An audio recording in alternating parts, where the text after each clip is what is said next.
안녕하십니까? 최영일의 시사본부 시작합니다.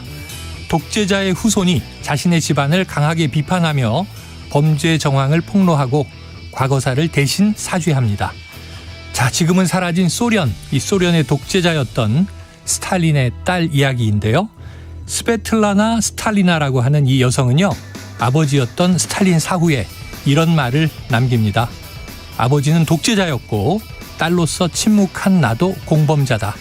이제 아버지는 세상에 없으니 내가 그 잘못을 안고 가겠다. 자, 이탈리아, 칠레, 필리핀 등에서 독재자의 후예가 정계에 진출했고요. 선대의 독재를 찬양하고 합리화한 경우가 더 많기 때문에 빛나는 반성으로 평가를 받습니다. 자, 유명한 이 말은 박근혜 전 대통령이 대선 후보였던 시절 2012년 여름에 봉하마을을 방문할 때 걸렸던 현수막에 적힌 글귀이기도 합니다. 자, 전두환의 손자가 폭로한 내용이 세간을 떠들썩하게 하고 있죠.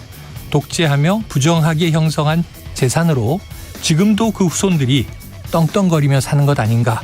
자, 국민들은 그 의혹에 관심이 쏠립니다. 자, 오늘은 윤 대통령 일본을 방문하고 있습니다. 조금 전에 도착했는데요. 자, 이웃나라와 미래 관계를 잘 풀어나가길 기대합니다. 바람하지 않습니다.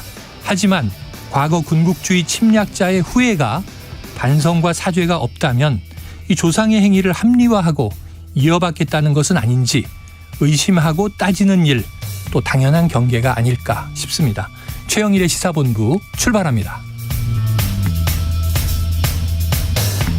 네, 1부에서는요, 오늘의 핵심 뉴스를 한입에 정리해드리는 한입뉴스 기다리고 있고요. 오늘 2부 특집 30분 인터뷰, 주진영 전 한화투자증권 대표를 모시고 부동산 시장과 금융시장뿐 아니라 공공요금 등 정부가 시장 가격에 직접 개입하는 문제에 대해서 짚어보도록 하겠습니다. 이어서 각설하고 시즌2 준비되어 있습니다. 1부 마지막에 신청곡을 들려드리고 있는데요. 디저트송, 오늘도 듣고 싶은 노래가 있으시면요, 문자 샵 9730으로 자유롭게 신청해 주시기 바랍니다. 짧은 문자 50원, 긴 문자 100원이고요. 오늘의 디저트송 선정되신 분께는 치킨 쿠폰을 보내드립니다. 오늘도 많은 참여 부탁드립니다.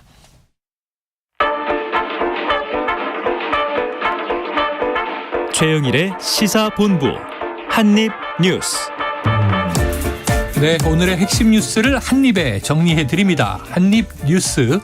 오늘 임경빈 시사평론가 그리고 박정호 오마이뉴스 기자와 입을 열어보겠습니다. 두 분 어서 오세요. 안녕하십니까. 자, 첫 번째 이거죠. 윤석열 대통령 오늘 오후 기시다 일본 총리와 한일 정상회담이 예정돼 있고요.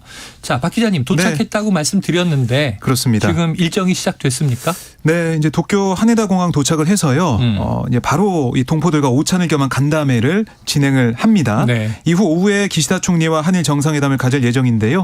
이 두 정상 이번 회담에서 강제징용 배상 해법 이행을 포함한 양국 관계 정상화, 그리고 수출 규제 해소, 경제협력 심화 방안 이런 것들 논의한 걸로 예상이 되는 상황이고, 정상회담 뒤에는 만찬이 진행이 돼요. 네. 그래서 이게 일본 언론을 통해서 먼저 알려지면서 만찬이 1차, 2차로 진행된다. 네네. 이렇게 알려졌고, 2차에는 오래된 이 식당, 오므라이스 파는 그 식당에서 어떻게 보면 친밀감을 높일 거다라는 네. 보도가 나왔었는데, 여기에 대해 대통령실이 어제 어떤 얘기를 했냐면 저녁을 두 번 먹을 수는 없다.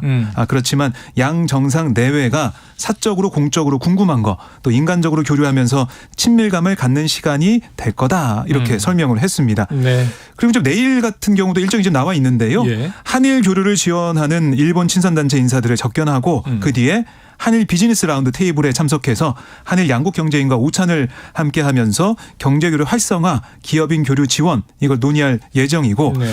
그 이후에는 일본 게이오대에서 한일 양국 대학생들을 대상으로 강연을 진행을 하고요. 예. 늦은 오후 귀국길에 오를 예정입니다. 또 이제 실무 방문 형식의 이번 방일에 동행한 김건희 여사, 기시다 총리 부인인 기시다 유코 여사와 함께 화가자를 만들면서 친교를 다질 거다, 이렇게 좀 알려지고 있는데요. 구체적인 것은 아직 대통령실에서 얘기를 하지 않고 있습니다. 네. 또 김 여사는 커반 컨텐츠 대표 시절 인연을 맺은 일본의 유명 건축가죠, 안도 다다오와도 만날 예정입니다. 아, 그래요. 자, 일정이 아주 빡빡한 1박 2일입니다. 그런데 이게 정부가 제3자 변제 방안을 발표한 지 불과 열흘 만에 열리는 아주 급박하게 잡힌 정상회담이에요. 결국 일본이 얼마나 성의 있는 호응 조치를 내놓을 것인가.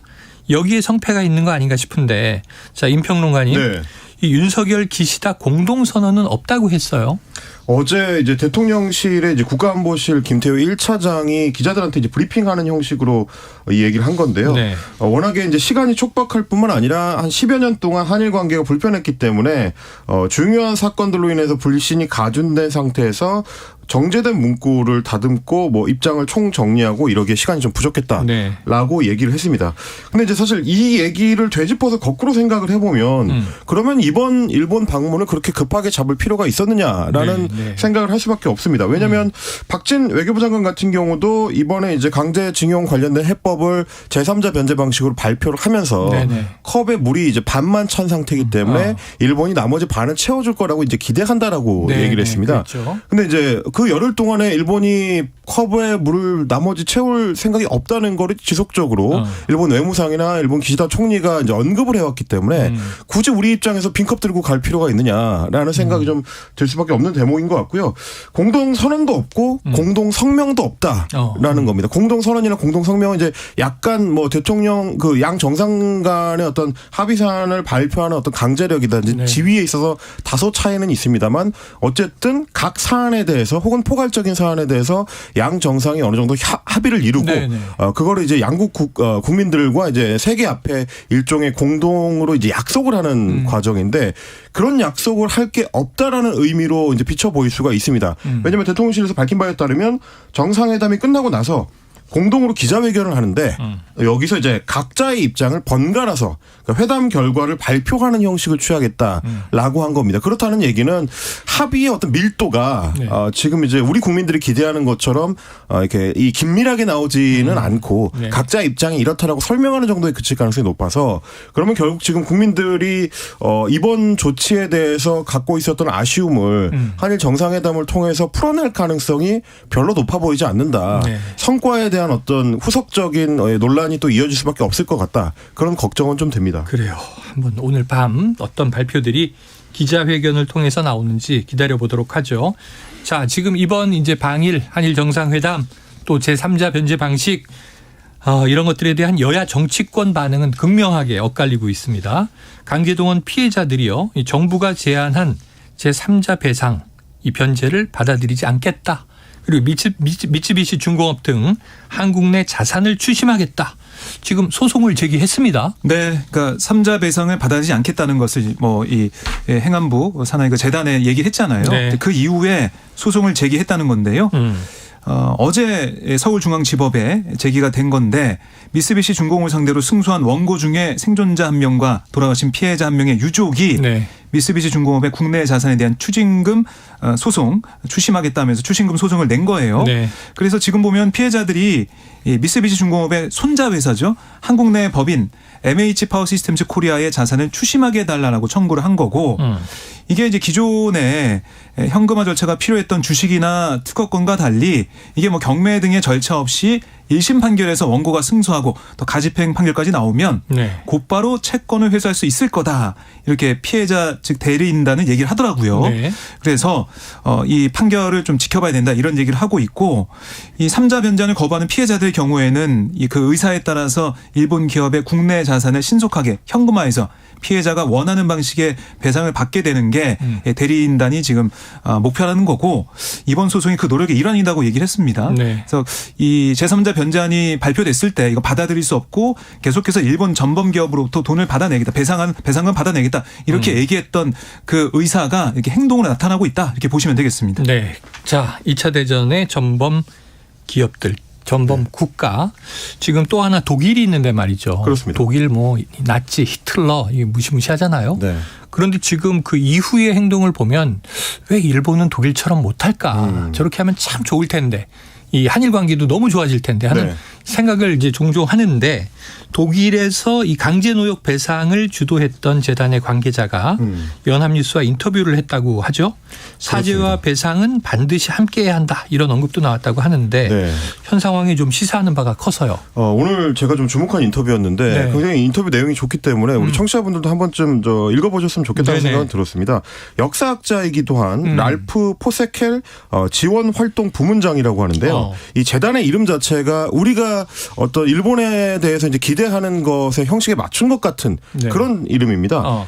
기억 책임 미래 재단입니다. 그러니까 지금 이제 우리 정부는 계속해서 이제 미래에 대한 이야기만 네네. 하고 있는데 기억과 그러니까 과거에 대한 반성과 그리고 책임지겠다는 태도 그리고 그걸 통해서 이제 미래로 나아가자는 의미가 다 이제 네. 재단의 이름에서부터 이제 벌써 담겨 있다고 볼 수 있겠는데 그러네요. 2000년에 재단이 창설됐고요. 이거는 이제 2차 세계대전 기간 동안에 우리가 알고 있는 뭐 벤츠의 이제 모회사이기도 한 다임러라든지 폭스바겐, 뭐 지멘스, 바이엘, 그러니까 독일의 유수의 그 대기업들이 사실 2차 세계대전 기간 동안에 일본의 미쓰비시나 일본 제철처럼 전쟁 물자를 그렇습니다. 전쟁 물자를 이제 강제 동원한 어떤 그 포로들이나 네네. 혹은 이제 뭐 유태인들이나 혹은 자국 국민들까지도 그렇게 해서 이제 강제 동원해서 이제 이 노역을 시켰던 예전 영화 쉰들러의 리스트에 나오잖아요. 그렇습니다. 강제 노역을 시키죠. 그렇습니다. 열악한 환경 속에서 이제 사실상 이제 노예 노동을 시켰다라는 이 문제 제기가 계속 있어 왔고요. 그래서 55년 만에 2000년에 재단 창설을 했고 그거에 대해서 이제 포사켈 지원활동 부문장이 뭐라고 했느냐면 물질적 배상이 없는 사과는 믿을만하지 않고 명백한 사죄가 없이 배상만 하는 거는 의미가 없다. 그러니까 두 가지가 다 갖춰져야 된다. 사과와 배상을 반드시 함께하는 경우에만 유효하다라고 강조를 했는데 뭐 실제로 외국인 강제 노역자 동원에 대해서 독일 정부와 기업들이 각각 당시 기준으로 50억 마르크 총 100억 마르크인데 우리 돈으로 하면 7조 2천억 원 정도가 됩니다. 네네. 이 돈을 내서 이제 재단을 설립했고 그 뒤에 100여 개 국가의 강제 노역 생존자들 166만 명한테 6조 7천억 원 정도를 이제 배상한 걸로 지금 발표를 한 상태입니다. 그리고 이 재단은 여전히 계속 활발하게 활동을 하면서 새로운 피해자를 밝혀내고 배상하는 일에 주력하고 있고요. 네. 요하네스 리우 그 당시에 이제 독일 대통령이 설립을 발표를 하면서 뭐라고 했느냐면 우리는 강제 노역 피해자들에 대한 진정한 배상은 돈으로는 할 수 없다는 점을 알고 있다. 독일의 지배하에 강제 노동과 강제 노역을 해야 했던 모든 이들을 기리며 독일 민족의 이름으로 용서를 구한다라고 했습니다. 그러니까 이 내용에 대해서 우리가 지금 이제 강제 노동 문제, 강제 징용 문제라든지 위안부 문제라든지 이런 거에 대해서 문제 제기를 하는 걸 두고 국내의 그 극우 학계에서도조차 네. 해외에는 이런 요구하는 나라가 없다라는 식으로 이제 거짓 내용을 호도하는 경우들이 네네. 있는데 이것만 보더라도 독일의 노력과 일본의 노력이 현격한 차이가 있다는 걸 좀 알 수 네. 있을 것 같아서 좀 소개를 해드렸습니다. 자, 지금 이 내용, 이 재단 관계자가 독일 소속이에요. 예를 들면 피해자 생각하면 떠오르는 우리가 홀로코스트의 유대인들, 뭐 그들이 세운 나라 이스라엘에서 지금 이런 얘기를 하는 게 아니라 이게 전범 국가인 독일에서 이런 얘기를 하는 걸 그렇습니다. 보면 정말 일본이 반의 반만 좀 독일을 참고해도 좋겠다는 생각을 하게 됩니다.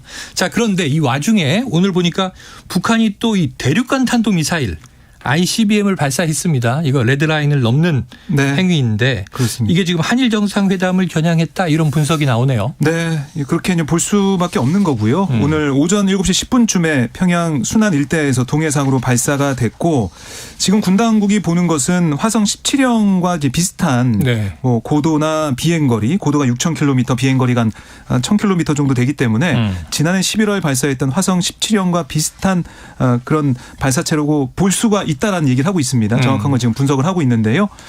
다만 이 고체 연료 추진 ICBM 가능성도 있다라고 얘기했는데 그 가능성은 작은 게 아니냐 이런 얘기가 지금 군 쪽에서 나오고 있습니다.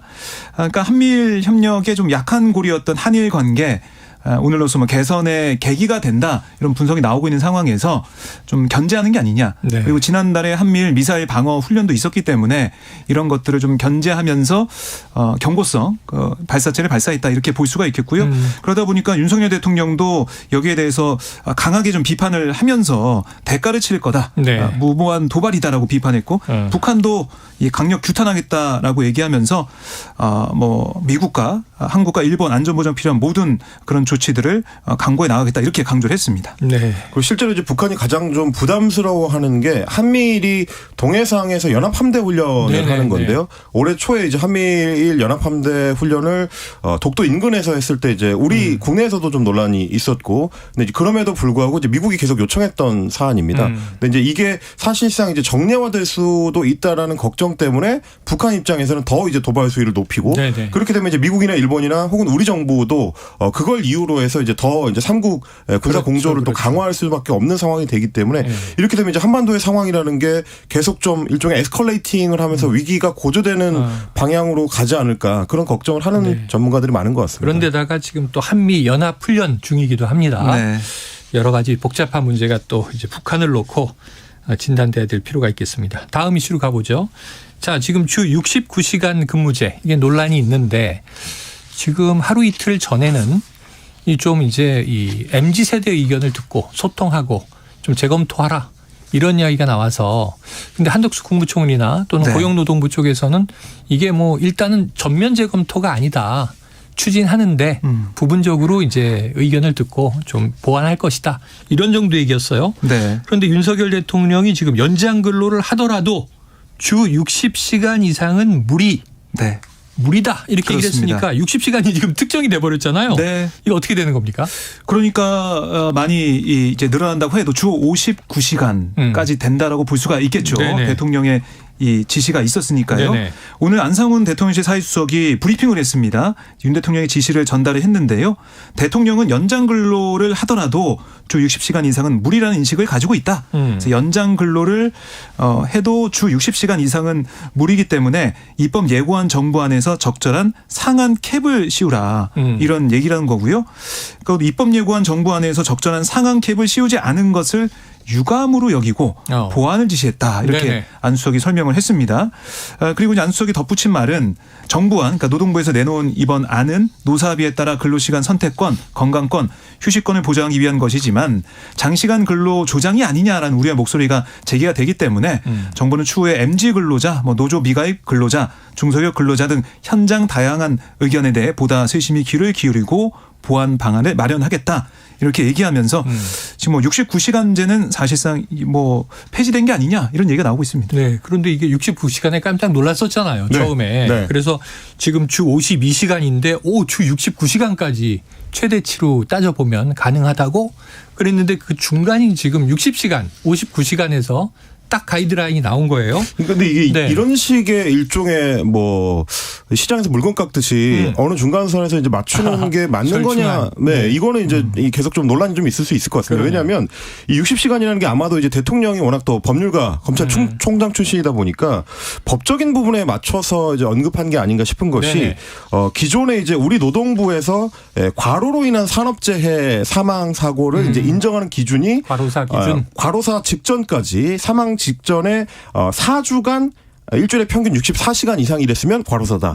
이게 하나가 있고요. 네네. 그리고 12주간 일주일에 평균 60시간 이상 일했으면 과로사다. 이게 있습니다. 네네. 그러니까 그중에서도 이제 12주간 일주일에 평균 60시간으로 아마 대통령이 과로사 기준에 맞춰서 이제 발언한 게 아닌가라는 이제 생각도 하실 수가 있을 것 같은데 한국노총에서도 오늘 이제 기자회견을 별도로 가지고 지금 대통령이 언급한 정도로는 안 된다. 이 방안에 대한 이제 전면적인 이제 폐지를 계속 싸워 나가겠다고 이제 주장을 하고 있는데 이게 과연 이제 이 정도 선에서 타협이 이루어질 수 있을지 결국 어차피 이제 법률 개정안 사안이기 때문에 야당도 설득을 해야 되거든요. 그게 이제 그런 식의 이제 설득이 이루어질 수 있을지는 조금 시간을 두고 봐야 될 것 같습니다. 네. 자, 요 이슈는 계속 좀 이어서 이야기를 나눠보도록 하고요. 지금 12시 39분을 향해 가고 있습니다. 자, 목요일 점심시간 교통 상황을 알아보고 돌아오겠습니다. 교통정보센터의 이승미 리포터 나와주세요. 네, 이 시각 교통 상황입니다. 경부고속도로 부산 방향으로 천안 일대 사고 여파로 이동이 어렵습니다. 먼저 한남에서 서초까지나 신갈에서 수원, 남사 진이에서 안성 휴게소 구간은 오전부터 통행량 때문에 정체가 꾸준하고요. 이후 천안 나들목 부근에서 화물차 관련 사고가 났습니다. 적재물까지 쏟아졌습니다. 5차로 막고 처리 작업을 하고 있고요. 망양 휴게소 부근에서 천안 나들목 사이 밀리고 있습니다. 서양고속도로 목포 방향으로는 안산 분기점에서 팔곡 분기점 사이 정체고 팔탄 분기점에서도 속도가 안 나고 있습니다.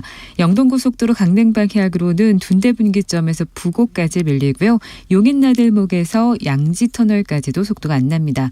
서울시내 강변북로 구리 방향으로는 가양대교 부근에서 사고 났습니다. 사고 차량 갓길로 옮겼는데요. 뒤로 방화대교부터 속도 내기 어렵습니다. 방화대교에서 가양대교 구간 20분 가까이 걸리고 있습니다. 더 가선 마포대교에서 동작대교까지 정체입니다. KBS 교통정보센터였습니다.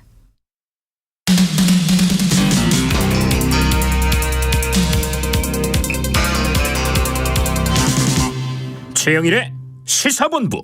네, 이제는 주 69시간 근무제 개편안이 아니라 주 59시간 이제 이하에서 결정되느냐 하는 얘기를 하고 있었는데 말이죠.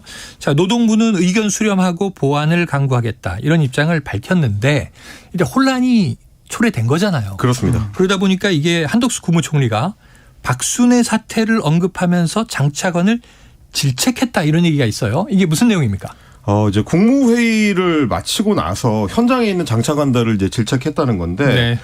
박순애 사태 기억하실 겁니다. 이제 지난해 8월에 5세로 이제 초등학교 입학 연령을 낮추겠다라고 발표를 했다가 굉장히 큰 국민적인 이제 저항에 부딪혔었고. 교육부 장관이었죠. 그렇습니다. 이제 교육부 총리였는데 이제 순식간에 또 이제 사임을 할 수밖에 없었던 네. 상황으로 몰려갔을 때 그 당시에 이제 한덕수 총리가 본인이 주장하기로는 이제 맘카페나 SNS 여론을 이제 보고받고 국민들 불안하지 않도록 의견을 경청하라라고 이제 공개 지시를 내렸었다는 점을 이제 들면서 네. 이번에도 마찬가지라는 겁니다. MZ 세대가 주로 찾는 인터넷 커뮤니티라든지 SNS에 대한 정부의 대응 이게 제대로 돌아가지 않았다라고 하는 거예요. 그렇지 않아도 이제 여론이 상당히 이 SNS를 통해서 이제 확산이 되고 있었는데 왜 제대로 체크하지 않았느냐라는 얘기입니다. 노동시간 정책에 대해서 비판이 커뮤니티를 달구는데 며칠간 아무런 대응이 없었고 여론을 빨리 파악하고 즉각 대처해야 되는데 여론이 퍼지면서 정책의 옳고 그름이 순식간에 정해지는 거에 대한 직접 대응이 부족했다. 이런 점들이 이제 강조한 겁니다. 근데 사실 이제 이거에 대해서는 또 반대로 한덕수 총리를 향해서도 되물을 수밖에 없는 것이 사실 이 사안 69시간 노동 혹은 64시간 노동 문제는 지난해 이제 미래 노동사회연구원에서 발표를 했을 때부터 네. 논란이 계속 됐었던 거고 뭐 민주노총이나 한국노총을 비롯해서 학계에서도 계속 좀 지적이 됐었던 거고 야당도 지적을 해왔었던 거거든요. 근데 이제 한덕수 총리가 그동안 뭐 국회에서 답변하는 과정이나 이런 데서 신문 보고 알았습니다라는 얘기를 많이 했었는데 네. 신문만 봐도 충분히 알 수 있었을 여론의 반응을 굳이 커뮤니티 반응을 보고 이제 마지막에 알았다는 게 좀 의아한 대목이고요. 특이하네요. 그렇습니다. 그러면 문제는 뭐냐면 장차관은 몰랐는데 한덕수 총리는 알았느냐. 그것도 약간 의문스러운 것이 네네. 사실 대통령이 엊그제 이제 보완이나 검토를 제시를 국무회의에서 했을 때 네. 그날 한덕수 총리가 오후에 기자들하고 간담회를 하면서 했던 얘기는 뭐였냐면 정부의 큰 정책 기조는 바뀌지 않았다. 맞아요. 프레임 전환은 없다라고 강조한 겁니다. 네. 그럼 사실 그걸 보고 고용노동부가 어떻게 보면 총리의 의지에 맞춰서 계속 설득하는 쪽에 초점을 맞췄을 수가 있는데 이제 와서 아침에 대통령한테 혼났다고 해가지고 그런 내가 얘기했지 않느냐 커뮤니티 같은 거 잘 보라고 이렇게 얘기하면 아마 장차관들의 입장에서도 혼은 나지만 의아한 마음을 마음속에 품었을 수 있다. 네. 지금 정부가 어떤 정책을 내놓는 과정에서 국민들의 의견 수렴 혹은 이해관계자들의 의견 수렴을 하는 과정이 충분치 못하다는 지적은 꾸준히 있어 왔고요. 그거를 가장 좀 이 최상위에서 통제해야 되는 사람이 국무총리거든요. 네. 그 역할이 이제 국무총리의 중요한 의무 중에 하나입니다. 근데 그 역할을 제대로 못했다가 나중에 와서 또 질책을 아래로 내리는 방식으로만 가면 결국 정책 혼선은 누가 책임지는 거냐라는 비판이 또 나올 수밖에 없는 거라서 이거는 좀 이제 고민이 필요한 지점인 것 같습니다. 그래요. 자, 그런데 박 기자님. 네. 지금 이야기에서도 나왔지만 대통령실이 이 MZ세대를 유독 강조해요. 그런데 보니까 지금 2030 세대의 지지율은 대통령에 대한 국정 지지율이죠. 급락하고 있다. 그래서 초비상이다. 자, 이 이야기가 맞습니까? 그러니까 지금 보면은 윤 대통령이 그동안 펴왔던 정책을 쭉 되짚어 보면 이번에 2030 젊은층 지지를 겨냥한 각종 정책들이 좀 보이는데요. 네. 대표적인 게 뭐 노조에 대한 강경 대응도 있었고 정순신 변호사 국가수사본부장 낙마 사안도 좀 빠르게 이 사안을 좀 처리하고 수습한 것도 2030 세대의 지지율 하락을 염두에 둔 게 아니냐 이런 분석도 나왔고 또 하나는 이 강제동원 피해자 이제 배상안 제3자 변제안도 이것도 이 명분을 미래 세대를 위한 거다. 그리고 한일 기업이 청년 대상 그 기금을 마련한다. 미래 청년 기금 뭐 이런 걸 마련해서 청년들을 위한 결정이다라고 청년을 좀 배려하는 듯한 청년을 좀 겨냥한 그런 정책을 펴왔는데 이번에 69시간제 이 얘기도 맨 처음에는 정부에서 나온 얘기는 MZ세대가 원한다. 뭐 이렇게 맨 처음에 얘기를 했단 말이죠. 그런데 MZ세대, MZ 주축이 된 노조에서 반대하는 목소리를 내다 보니까 또 임 작가가 얘기한 것처럼 커뮤니티에서 그런 얘기가 나오다 보니까 이거 안 되겠다라는 판단을 한 거고 특히 이제 대선 과정에서 통해서 우리가 이제 볼 수 있었던 게 이준석 전 대표가 대표 시절에 이른바 세대포 이론, 2030과 뭐 60대 이상 네. 그 세대의 지지를 바탕으로 40, 50 이 세대를 포위하는 전략, 네네. 뭐 그걸 썼다고 다 평가를 받고 있는데 그걸 통해서 집권을 했고 또 그 힘으로 국정 운영을 좀 해가고 있는 상황인데 이 젊은 층에서 좀 정책에 대해 반대하는 목소리가 나오다 보니까 이거 안 되겠다.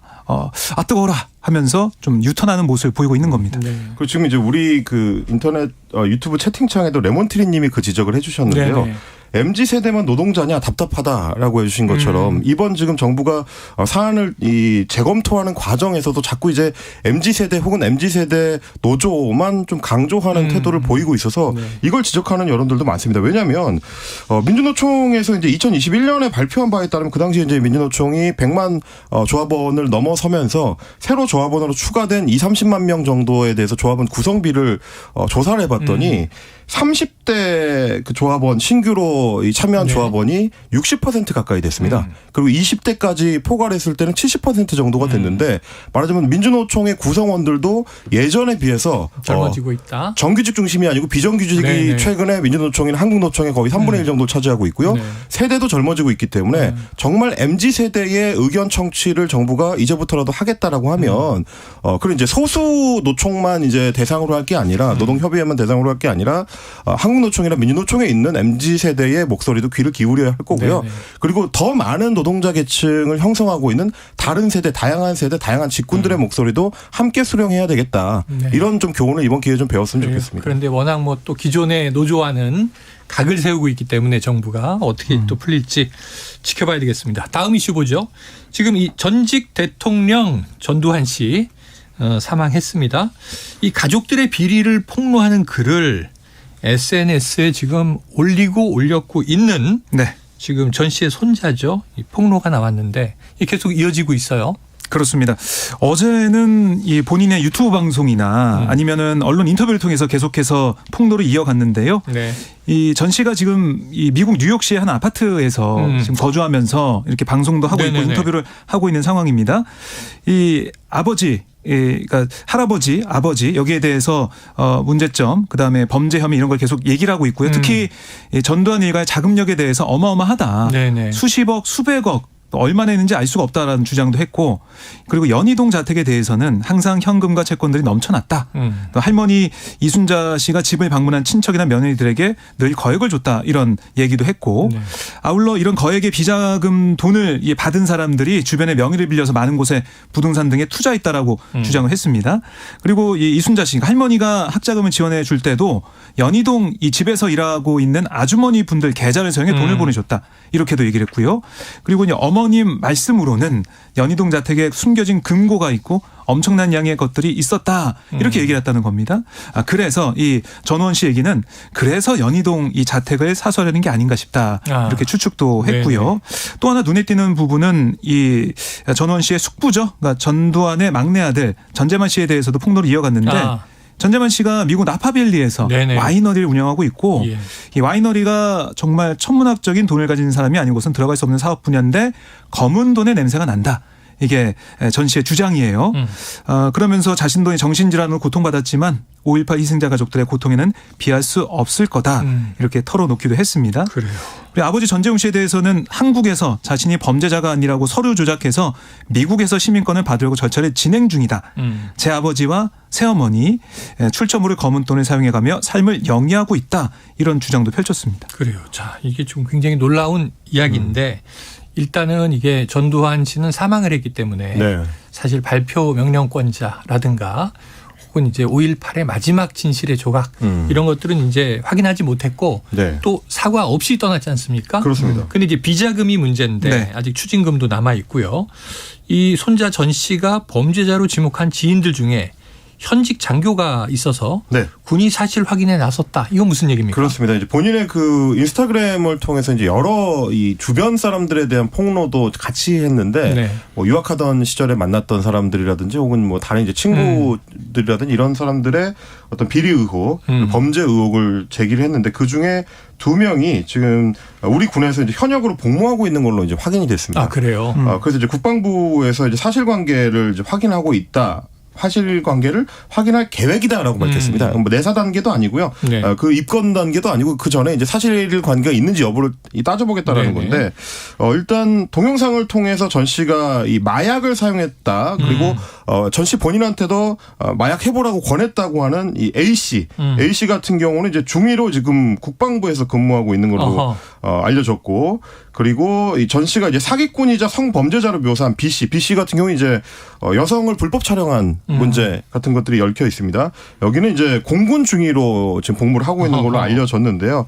이게 아직 국방부 관계자에 따르면은 개인의 일방적 주장이기 때문에 이 허위 사실이라든지 뭐 심각한 명예훼손일 수도 있어서 수사 단계로 넘어간 건 아니고 일단은 혹시 범죄 정황이 있는지를 이제 알아보겠다라는 단계로 좀 보여집니다. 네, 뭐 이제 구체적인 것들을 더 뭐 전 씨가 밝힌다고 하면 모르겠습니다만은 과연 뭐 국방부의 사실관계 확인이 이 이상으로 나아갈 수 있을지 본인들한테 사실관계 확인하는 정도로는 뭐 이걸 이제 사실관계를 명확하게 확인하기가 어려울 거라 그렇죠. 조금 지켜봐야 될 것 같습니다. 그래요. 자, 5.18 단체들이 이 손자 전 씨의 폭로에 대해 입장을 냈다고 하는데 박 기자님 어떤 내용이에요? 네, 지금 뭐 언론과의 통화나 인터뷰를 통해서 입장이 조금씩 나오고 있는데요. 5.18 기념재단 조진태 상임이사가 연합뉴스 통해서 어떤 얘기를 했냐면 역사적 범죄를 저지른 본인이 그 죄값을 치르지 않으면 어떤 식으로든 후손들이 그 죄값을 치르게 돼 있다라고 얘기를 했고 이 5.18 학살이라는 끔찍한 일을 저지르고 아직 사죄도 하지 않는 뭐 정호용 등 나머지 5.18 책임자들도 이 사실 명심해야 된다 이렇게 뭐 평가를 했고요. 또 5.18 유족회 양재엽 회장도 5월 단체는 전두환을 학살자로 규정하고 있는데 그의 손자도 그를 학살자라고 한 것에 동감을 한다. 사죄도 하지 않고 숨진 전 씨의 손자가 이런 생각을 가지고 있다는 점 어느 정도 위로가 되는데 국민을 희생시켜 정권을 잡고 또 검은 돈으로 후손들이 호요식한다니 울분이 터진다. 이번에 그 전두환 일가 추징금 환수 등이 제대로 이어질 수 있는 계기가 되길 바란다. 이렇게 강조를 했습니다. 알겠습니다. 자, 이 외에는요. 지금 역술인 천공 의혹 관련해서 경찰이 어제 국방부를 압수수색했는데 너무 늦은 것 아니냐 이런 지적도 나오는 상황이라는 이 소식까지 전해드리고요. 한입뉴스 정리하겠습니다. 그동안 이 최영일의 시사본부 시작부터 쭉 도움을 줬던 임경빈 시사평론가가 다음 주부터 이제 다른 일 때문에 잠시 하차한다. 저는 이렇게 생각을 하는데 그동안 소감을 좀 한 줄 평해 주시죠. 네, 뭐 저희가 이제 매일 만나는 사이다 보니까 아쉬움과 섭섭함이 좀 교차를 하는데요. 청취자분들께서도 긴 시간 저희 시사본부를 사랑해 주시고 또 제가 계속 이제 함께 방송할 수 있도록 기회를 주셔서 감사하고요.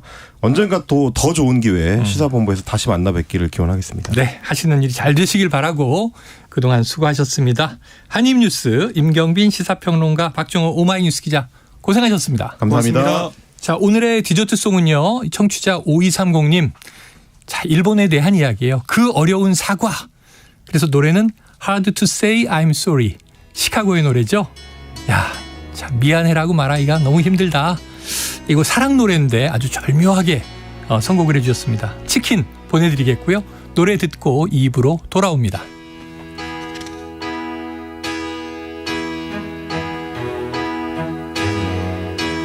Everybody needs a little time away.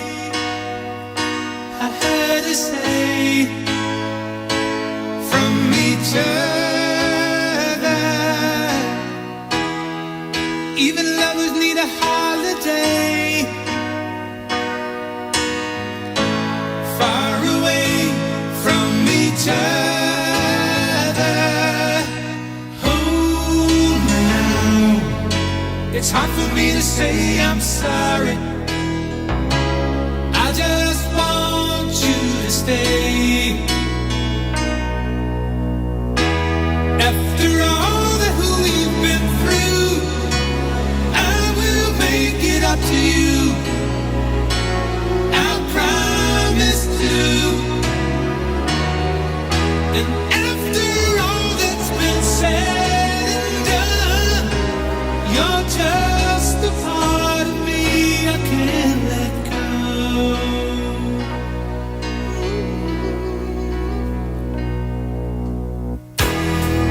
Couldn't stand to be kept away just for the day from your body. Wouldn't wanna be swept away.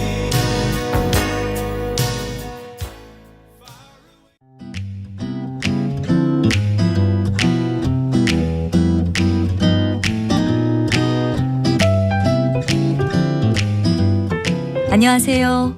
바른말 고운말입니다.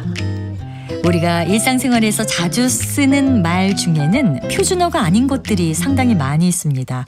주로 명사나 동사 같은 것을 잘못 쓰기도 하지만 오늘은 특별히 잘못 사용하는 어미에 관해서 알아봅니다.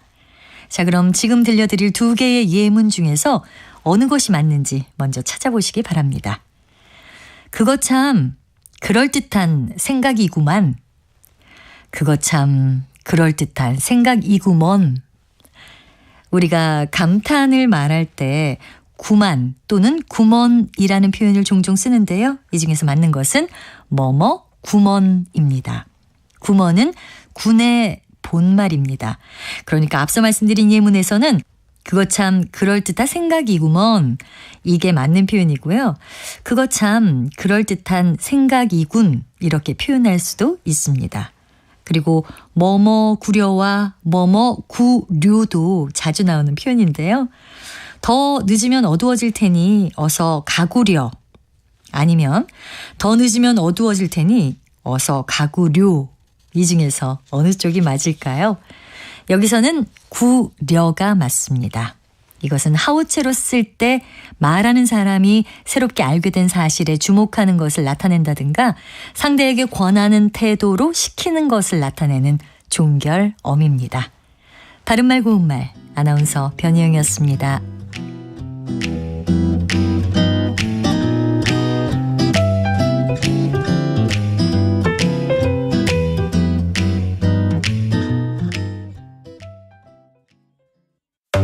상대 얘기 중에서도 맞는 얘기가 있잖아요. 그러면 예, 거기까지 동감이 이루어졌으니까 그럼 또 요 다음 가시죠. 무슨 정반합 이렇게 가야 되거든요. 이기고 지는 걸 떠나서 좋은 결론을 더 줄여내셨으면 좋겠어요. 선 넘지 않는 그런 토론. 별로 의미는 없을 것 같아도 그래도 그런 자리가 자꾸 있어야 뭐가 변화가 있을 것 같아요. 그렇게 하다가 보면 뭐라도 뭐 하나 얻어 걸리는 게 있겠죠. 시민 농객 여러분을 기다립니다. 평일 저녁 7시 20분 KBS 열린 토론.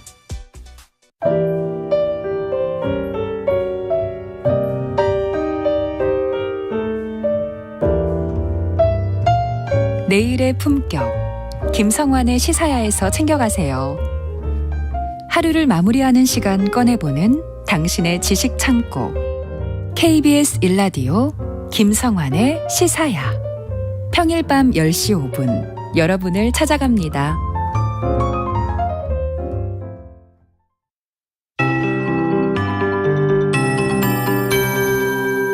KBS 58분 날씨. 변덕스러운 봄 날씨에 기온이 뚝 떨어졌습니다. 오늘 아침 서울이 0.4도, 파주와 철원은 영하 3도까지 떨어지며 어제 아침보다 많이 추웠는데요. 내일 아침도 오늘만큼 춥다가 낮부터 기온이 오름세를 보이겠습니다. 오늘 낮 기온도 어제보다 3도에서 7도가량 낮겠습니다. 서울이 10도, 강릉, 대전, 제주 13도 안팎으로 쌀쌀하겠고 광주 16도, 부산은 17도 안팎을 보이겠습니다. 바람이 강한 데다 내륙은 일교차도 크게 벌어지는 만큼 건강관리를 잘 해주셔야겠습니다. 어제도 말썽이었던 이 바람은 전국적으로 낮까지 강하게 불겠습니다. 특히 전남 도서 지역엔 강풍주의보가 내려져 있고요. 하늘에 가끔 구름만 지나며 건조함은 날로 심해지고 있습니다. 오늘 오전 10시를 기해서 내륙 대부분으로 건조특보가 확대했습니다. 전국의 산불경보가 경계 단계에 이어지는 가운데 지금 전남 진도군 의심면에 진화 중인 화재가 있는데요. 바람을 타고 불씨가 크게 번질 수 있는 만큼 각별히 불조심해 주시기 바랍니다. 중서부 지역에 남아있던 황사먼지는 점점 해소되는 모습이고요. 내일은 제주도와 남해안에 비가 조금 내리겠습니다. 오전부터 제주도에 5에서 10mm의 비가 오겠고 밤에는 남해안에도 1mm 안팎의 비가 가끔 지나겠습니다. 지금 서울의 기온 8.1도입니다. 박다효입니다.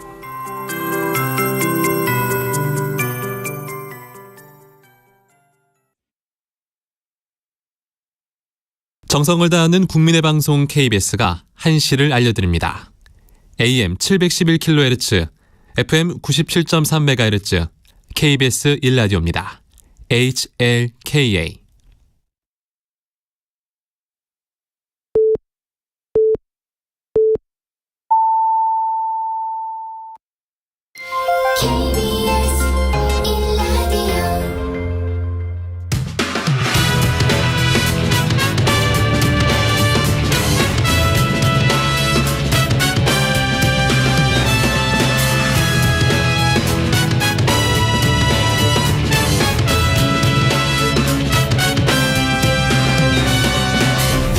KBS 1라디오 최영일의 시사본부.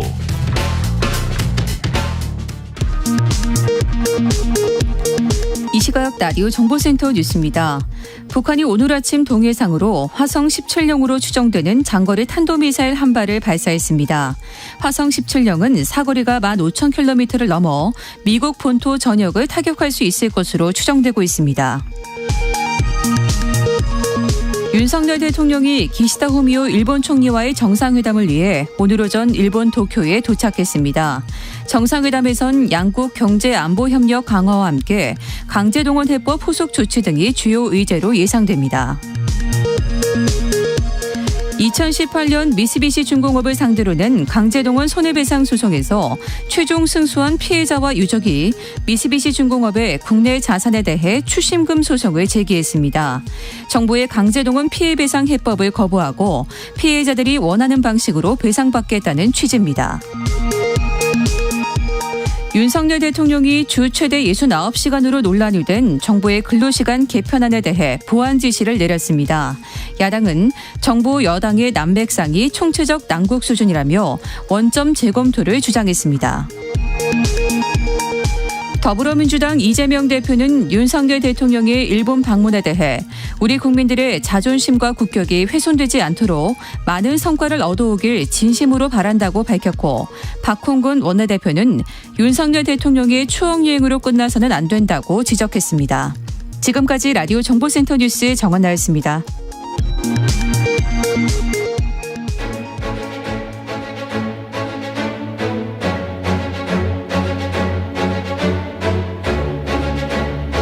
네. 이번 겨울은 물가도 치솟은데다 가스, 전기, 수도요금 등 공공요금 인상의 여파로 유독 더 추웠던 것 같습니다.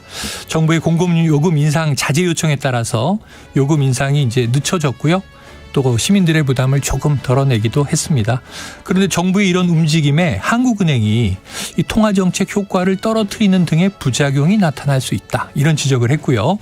또 당국의 금리 인하 요구에는 관치금융 재현을 우려하는 반응을 보였는데요. 관치금융, 과거에 정부가 이 금융을 통제하던 시절의 이야기죠. 이 정부가 행정력을 통해서 시장을 관리하는 모습에 비판의 목소리도 나오고 있습니다.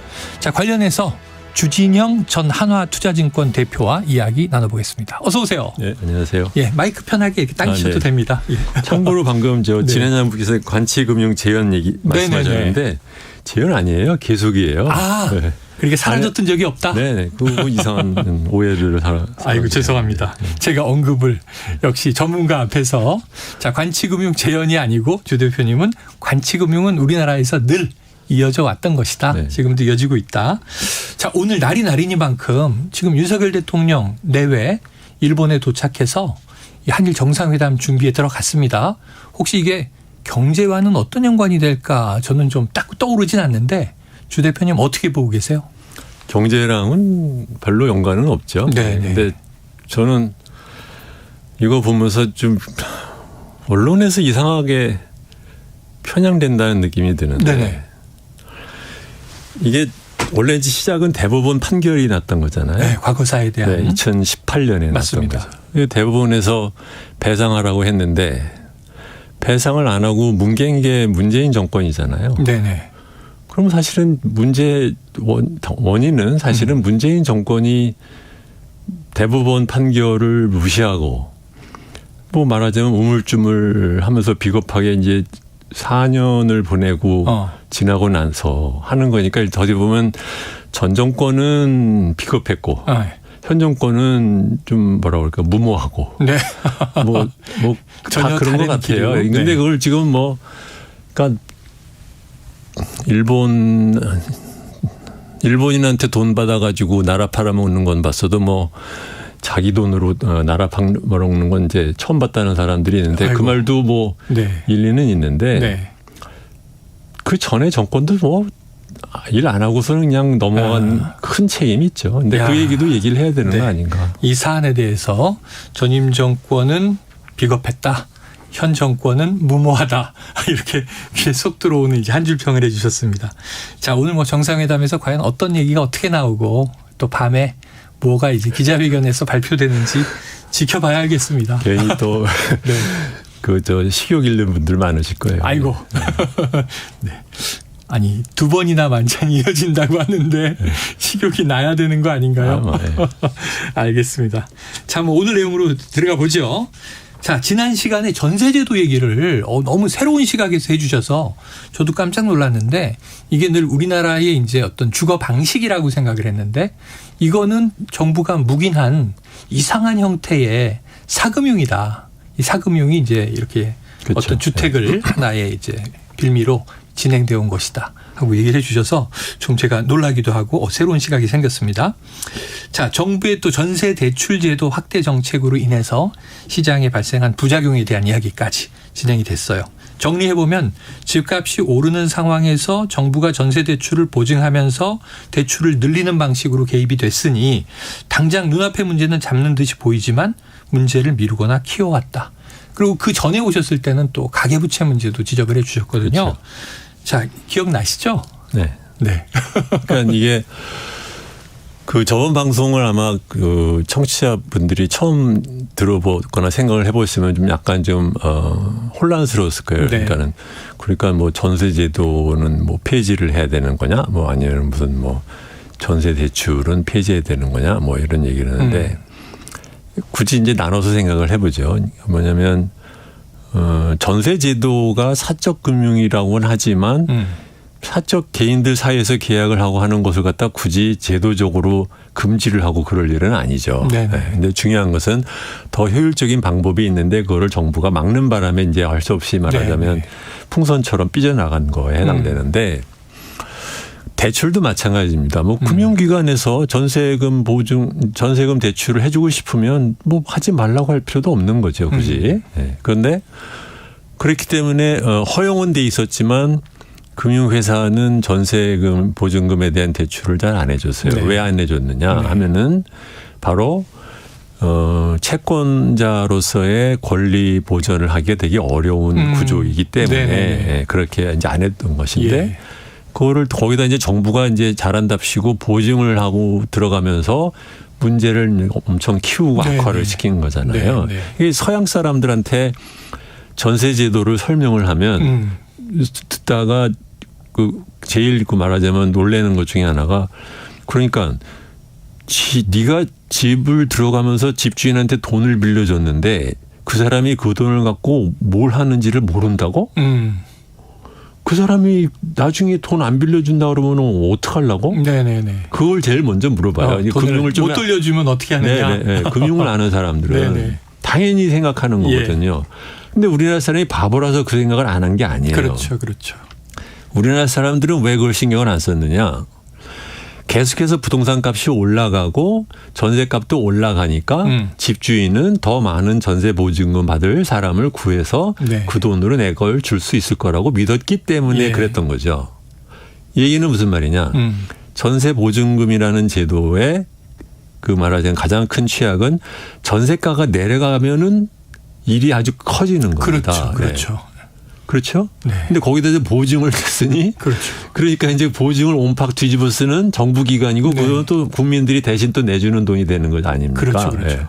그러니까 이게 하나만 생각하면 좋아 보이지만 아닌 것들이 굉장히 많은데 이거를 근데 저번에 제가 방송하고 나서도 그 이후에도 정부가 또 전세 보증 또 늘려주겠다고 했더라고요. 그러니까 이게 병이 깊어서 자 원래 우리 돌아오면 그렇기 때문에 금융 같은 데에 대해서 말하자면은 유권자들이 당장 자기가 급하다고 이것저것 요구한다고 그거 들어주면 그러면 도리어 악순환이 되면 더 부작용이 커진다라는 걸 좀 알아주셨으면 해서 얘기를 드린 겁니다. 아유, 중요한 얘기입니다.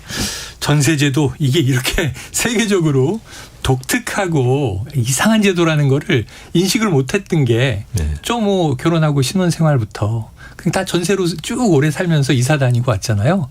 그러니까 당연히 내 집 마련할 때까지는 이렇게 그냥 몇 천만 원 가지고 조금씩 불려서 집 넓혀 가다가 나중에 이제 대출 끼고 내 집 사는 거구나. 이게 아주 일반적인 상식으로 그렇죠. 머리에 박혀 있단 말이에요.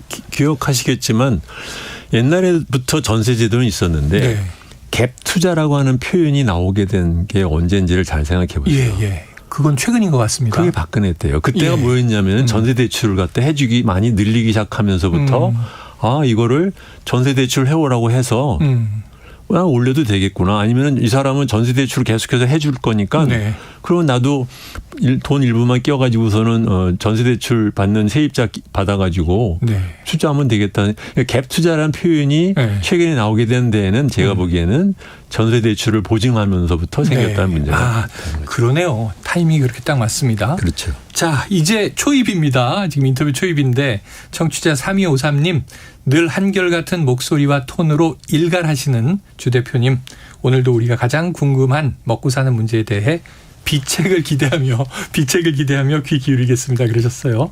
자, 시사본부 4번 출연에 유튜브 조회수 600만 이상을 기록하고 계신 유일한 패널 주진영 전 하나증권 대표와 함께하고 있습니다. 자, 그러면 민간 금융 거래에 국가가 보증해야 할 공익적 목적이 특별히 없는데도 국가가 개입했던 이유는 뭘까요? 그 보증이 시작된 이유. 인기 영합주의죠. 그러니까 기본적으로 파퓰리즘이다. 그러니까는 각 정권을 잘 보시면 근본적으로는 한쪽에서는 호남 정권, 한쪽에서는 경상도 정권, 이게 지역주의에 기반을 두고. 그다음에 이제 나머지 사람들은 이제 그 사람들이 원하는 인기에 급급한 정책을 갖다 써서 일단 너도 하나 줄게, 너도 하나 줄게 이런 식으로 그렇게 해서 정권이 당선이 되어 왔잖아요. 그러니까 이 한국의 정치를 운영하는 기본 원리는 지역주의랑 인기 영합주의, 퍼퓰리즘의 이제 뒤범벅인데 그것이 말하자면 이런 걸로 나오는 거죠. 이런 형태로. 제일 지금 국민들이 바라는 게 뭐야? 힘들어하는 게 뭐야? 뭐 해주면 좋아하겠어? 그렇죠. 이렇게 나온 것이다. 그렇죠. 그럼 이거 그야말로 인기영합주의라고 규정하셨으니까 이게 뭔가 근본 정책이라고 보기는 어렵네요. 사실은 국민 탓이에요. 국민들이 그런 거 원하니까 지역색에 따라서 투표해주고 당장 나한테 뭐 해준다고 하면 투표해주고 그러니까 이런 꼴이 되는 거죠. 근본적인 일가를 초기부터 시작하셨습니다. 자, 좋아요. 어쨌든 이 문제를 잡겠다. 그 국민들이 필요로 하니까 그럼 정부는 국민들이 필요한 거 해주마. 정책의 의도는 좋았을지 모르겠습니다.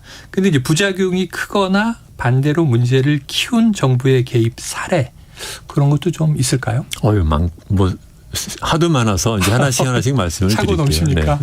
오늘은 그래서 그 말씀을 드릴까 하는데, 그러니까 그동안 말씀드린 거랑 좀 연결이 돼요. 왜냐하면은 우리나라에서 그 정부의 정책 아까 참 말씀드렸죠. 이제 지역주의랑 인기 영합주의에다가 또 하나 더 낀다고 하면은 관료들의 행정부에 말하자면 단기 성과주의가 있는 거예요. 당장 뭐 효과를 내라. 그렇게 하면은 이제 차근차근 환경을 만들어서 그 결과로 가도록 유도를 하는 것보다는 당장 쑥 들어가가지고 그래 대출도 해줄게. 아니면 감 못 올리게 막아줄게. 이런 거 당장 하면은 효과가 나지 않습니까? 그리고 단임제에서 대통령은 계속해서 바뀌니까 공무원들이 이제 선출된 권력을 우습게 보는 이제 그 일종의 쪼가들은 거죠. 그래서 그래 뭐 해달라고 알았어 해줄게 이거 자 저거가 그렇게 가는 거예요. 근데 이거보다는 사실은 이제 연조가 굉장히 깊은 제도 그리고 가장 나쁜 제도라고 제가 생각하는 거를 말씀드리고 싶은데 그게 뭐냐면 주택 청약 제도랑 주택 청약. 그다음에 분양가 상한제. 이게 이제 분양가 상한제는 둘 다 이게 1977년에 제가 대학교 들어갈 때 제도입니다. 이게. 오래됐네요. 엄청 오래됐어요. 지금도 우리가 주택 구입과 관련해서는 꼭 듣고 또 관계하게 되는 제도잖아요. 당연하게 생각을 하죠. 하도 오래돼가지고. 그렇습니다. 그런데 잘 생각해 보시면 주택은 어쨌든 거래가 되는 상품이지 않습니까? 그렇죠. 근데 신규 상품이 신규 주택인데 신규 주택의 값을 정부가 시가보다 일방적으로 낮춰서 팔라라고 업자한테 강제를 하는 제도는 중국도 아니에요. 그러니까 사회주의적인 라고 하는 중국도 없는 제도입니다. 이게. 근데 이걸 유일하게 한국이 하고 있어요. 옛날에 잘 모를 할 때는 또 이해가 간다고 하는데 지금 21세기가 돼서도 이 제도를 유지한다는 것이 정말 황당한 제도입니다. 근데 이거를 계속해서 하고 또 국민은 그거에다가 이제 주택 청약 들어오는 사람이 2천만 명이니까 네. 다들 그러니까 너만 저 로또 먹냐 나도 좀 로또 먹자라고 지금 기다리고 있잖아요. 네. 그러니까 이 제도를 지금 못 바꾸는 거죠, 한번. 근데 이 제도가 무슨 문제를 일으키느냐 잘 생각해 보시면 다들 그런 얘기하죠. 왜 우리나라 정부는 부동산 시장을 자연스럽게 놔두지를 않고 올라가면은 내려가게 하려고 하고 내려가면 올라가게 하려고 할까? 맞아요. 그러니까 왜 부동산 시장의 가격에 이렇게 개입을 항상 하는 것을 당연시 생각하고 국민 역시 너 뭐 해야 되는 거 아니냐라고 얘기를 할까? 정부에 대해서. 네. 그 근본적인 원인은 뭐냐면 신규 물건에 대한 가격 통제를 하기 때문에 생기는 거예요. 잘 생각해 보시면 보죠. 청약이 당첨이 됐어요. 로또가 당첨이 됐어요. 나는 이제 뭐 그것만으로 이제 앉아가지고 2, 3억 원 공고로 벌어야 되는데. 네. 근데 만약에 부동산 값이 내려가. 네네. 그러면 내 로또 값은 없어지는 거지 않습니까? 그렇죠. 그러니까는 그 사람들 생각하면은 정부가 이렇게 부동산 값 내리는 걸 놔두면 안 되죠. 그렇죠? 부양해달라. 네. 그다음에 너무 올라가면은 아니 그러면은 그 차익이 너무 커지거나 아니면은 이 아직 기다리고 있는 이제 말하자면 로또를 기다리고 있는 사람 입장에서는 네. 야 나는 로또 당첨될 줄 알고 안 사고 기다렸는데 이렇게 올라가면 나는 어쩌란 말이냐. 네네. 이렇게 되지 않습니까? 그렇죠. 그런 게 하나가 있고 두 번째로는 내가 그러면은 시가를 통제를 해야 되니까 신규 상품에 대한 가격을 통제를 해야 되니까 그냥 가격 통제한다고 되는 게 아니라 그러면 공급은 어떻게 할 거냐 문제가 생기잖아요. 네.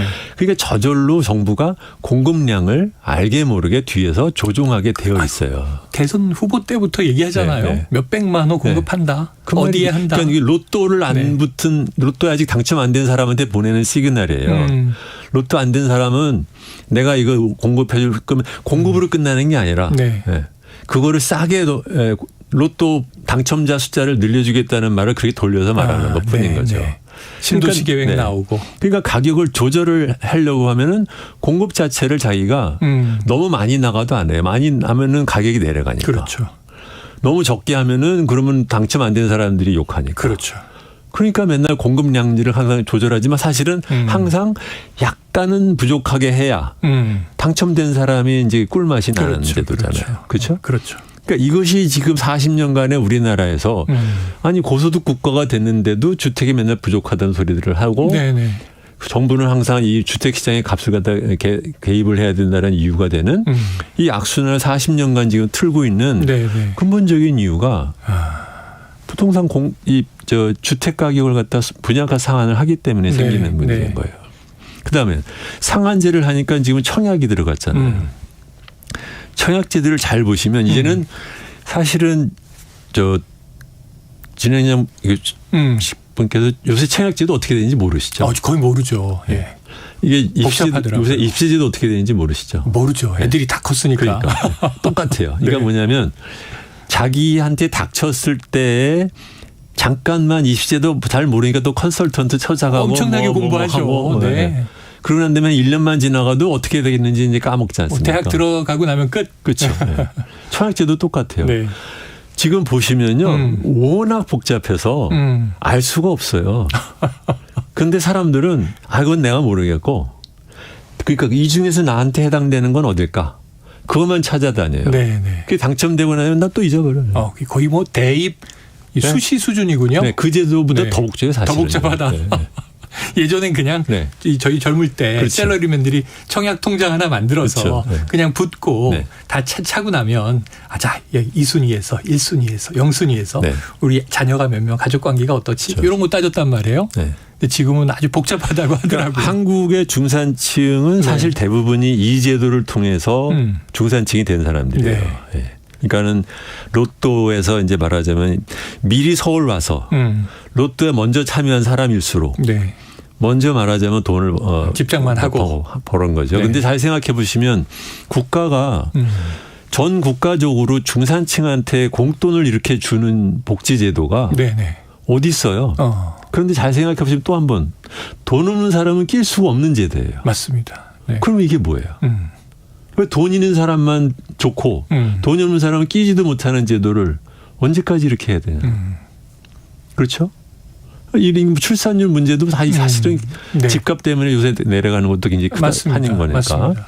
그러니까 근데 옛날에는 소위 이제 고성장을 할 때 사람들이 서울로 몰려오고 근데 그 사람들을 위해서 집은 지어야겠는데 정부가 대출은 산업하는 이제 수출하는 기업한테만 빌려주려고 꽉 막아놨으니까 그러니까 그럼 나머지 돈은 니들끼리 알아서 조달해라고 하는데 사람들은 말하자면 이제 집이 없으니까 옛날에는 막 남의 집 방에 들어가 살고 그랬지 않습니까? 네.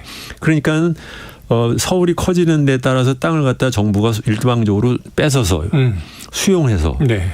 택지 개발해가지고 내가 개발한 땅이니까는 너 업자는 마진만 먹고 그 다음에는 이제 분양가를 갖다 제한할 테니까 다른 사람이 나눠줘. 근데 그거를 당첨되는 사람들은 이제 정권을 지지하겠지. 뭐 이렇게 된 건데 네. 더 이상 그런 거 필요가 없잖아요. 네, 그렇죠. 그러니까 과거에는 오래 기다린 사람일수록 그래도 너 기다리느라고 고생 많이 했으니까 너한테 우선권 준다. 네. 간 거잖아요. 처음 시작은 추첨이었는데 추첨하다 보니까 이게 뭐냐 그랬는데 가점제로 간 겁니다. 네, 그렇죠. 근데 지금 그렇게 돼서 지금 40년이 됐어요. 우리 방송하기 잠깐 얘기했지만 열심히 성장 만능으로 달려오다가 빠뜨린 게 뭐냐? 다 같이 사는 사회는 생각을 안 한 거잖아요. 못 사는 사람은 어떻게 할 거냐 생각 안 한 거잖아요. 네. 흔히 뭐 유식한 말로 사회통합은 신경 안 썼지 않습니까? 이제는 그거 신경 쓸 때가 됐잖아요. 네, 네. 그러면 예를 들어 볼게요. 제가 지금 1순위입니다. 네. 점수 높아요. 저는 우리나라에서 2006년 이후에 항상 전세로만 삽니다. 왜냐하면 이 전세 제도의 덕이 뭐냐면 저처럼 돈만 있는 사람은 전세값이 사실은 굉장히 싸거든요. 그러니까 전세로 살았는데 그러다 보니까 점수가 높아졌어요. 제가 청약을 하면 당첨 가능성이 굉장히 높습니다. 근데 저 같은 사람이 당첨되면 안 되는 거 아니에요? 그렇잖아요. 네, 네. 제가 당첨되는 방법에는 추첨해서 당첨되는 게 있고 가점에서도 될 수도 있어요. 예. 저 같은 사람은 둘 다 되면 안 되게 제도를 바꿔야 되는 거예요. 그렇죠? 지금 아까 다시 말씀드리면 우리나라 지금 청약제도 하도 복잡해서 아무든지 모른다라고 했잖아요. 근데 그걸 그나마 조금 단순화해서 설명을 드릴게요. 전체적으로는 일반 공급이 있고 국민 공급이 있어요. 네. 일반 민영 주택에 해당되는 게 일반 공급입니다. 일반 공급에는 추첨제가 있고 가점제가 있어요. 그래서 예를 들면 추첨제로 제 친구 아들은 지금 30대 초반인데 52평대가 당첨이 됐어요. 아이고, 네네. 넓은 집이네요. 네.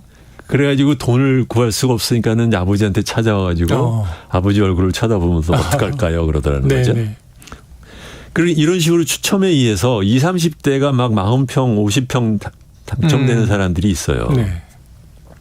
코미디라고 해야 되는지 비극이라고 해야 되는지 잘 모르겠는데 이 사람들은 결국은 돈 끌어모아가지고 전세로 돌려가지고 이제 전세 끼워서 말하자면 이제 내놓고 지금 우리가 그 사람들 재테크 시켜주려고 한 거지 이게 무슨 주택을 해당하는 게 아니라 주거를 위한 것이냐 재테크냐.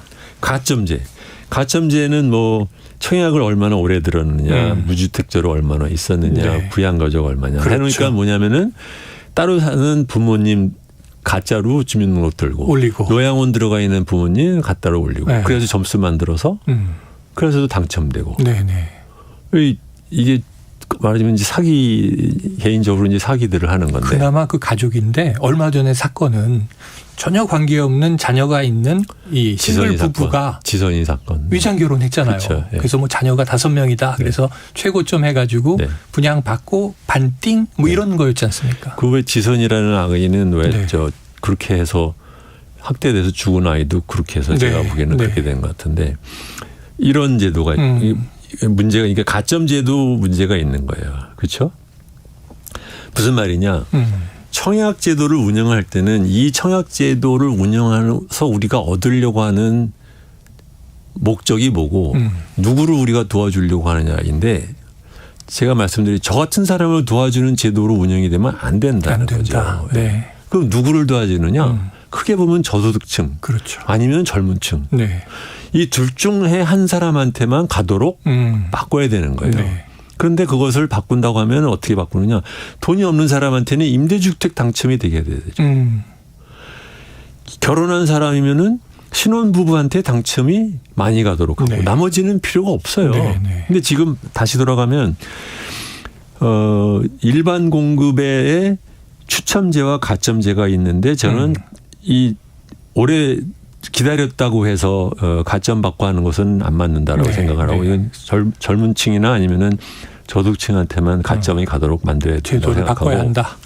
두 번째는 국민주택도 마찬가지입니다. 네. 공공분양도 네. 마찬가지로 해놓으니까 요새 요번 정권 들어서 좀 잘한 게 뭐냐면 특별공급이라는 걸 좀 늘렸어요. 네, 네. 네. 특별공급은 특정한 조건에 맞는 사람한테 네, 네, 네. 공급을 해준다는 거죠. 근데 그것도 잘 보시면 이게 정말 저 왜 군대 가면 네.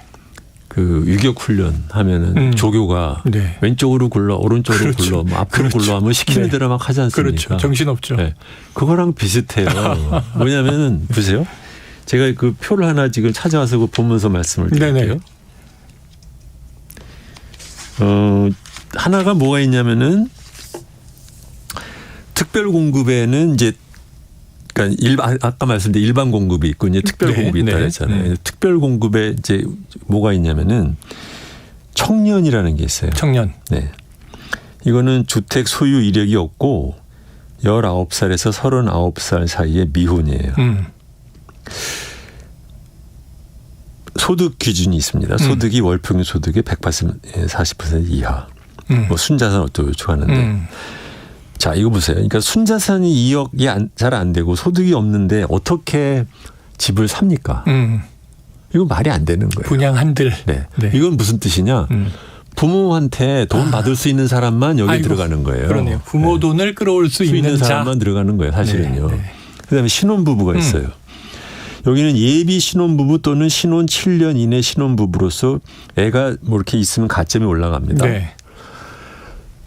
제 친구 아들이 요번에 결혼했는데 결혼하고 싶지 않았는데 결혼을 땡겼대요. 왜냐면은 이 행복주택에 들어가려고 일단 혼인신고를 해놨는데 이게 덜컥 됐다는 거예요. 그래서 원래는 나중에 하려는데 이제 결혼에 이제 들어갔다는 건데. 네. 근데 소득에 걸리지 않았니? 그랬더니 그 아들이 벤처를 하기 때문에 요새 소득이 없어서 와이프 소득만으로 치면은 그 소득 제한에 안 넘어가서 그래서 들어갔다는 거예요. 어쨌든 근데 이게 가점을 세 가구 이제 애가 셋이면은 이제 뭐 이제 점수가 올라갑니다. 근데 잘 생각해 보세요. 당첨되려고 애 셋 낳는 사람이 있습니까? 설마 그렇겠어요. 우선 셋 낳기 위해서는 하나 낳고 둘 낳고 결혼해야 되고 애 낳고 둘 낳고 셋까지 낳아야 되잖아요. 한 4, 5년 걸리겠죠. 빨라도. 뭐야 이게. 이것도 좀 웃기는 제도죠. 그다음에는 생애 최초가 있어요. 이거는 또 뭐냐면 생애 최초 있죠. 주택 소유 이력이 없고 배우자 또는 미혼 자녀가 있는 소득세를 5년 납부한 사람. 요새 지금 그래서 젊은 층이 뭐냐면은 내가 지금 어디로 이게 이제 근데 칸막이를 해놨어요. 네네네. 셋을 다 어플라이하면 안 됩니다. 그렇겠죠. 입시제도랑 똑같아요. 네, 그러네요. 입학사정관으로 갈래? 아니 어디로 갈래? 하나만 하게 되는 그렇죠, 거예요. 그렇죠. 그러니까 요새는 컨설팅을 받는데요. 나는 어디를 집어넣어야 당첨 확률이 높을까를 돈 내고 컨설팅을 받는다. 이게 입시제도 하는 거랑 똑같아요. 그럴만하네요. 근데 제가 보기에는 근데 이 제도를 잘 보시면 뭐냐. 기본적으로 돈이 없거나 애가 많은 사람이에요. 지금 말씀드렸듯이 돈이 없는데 어떻게 그냥 또 시불값을 내고 애가 많으려고 하면 그 사이에 얼마나 고생을 해야 되는데. 그렇죠, 그렇죠.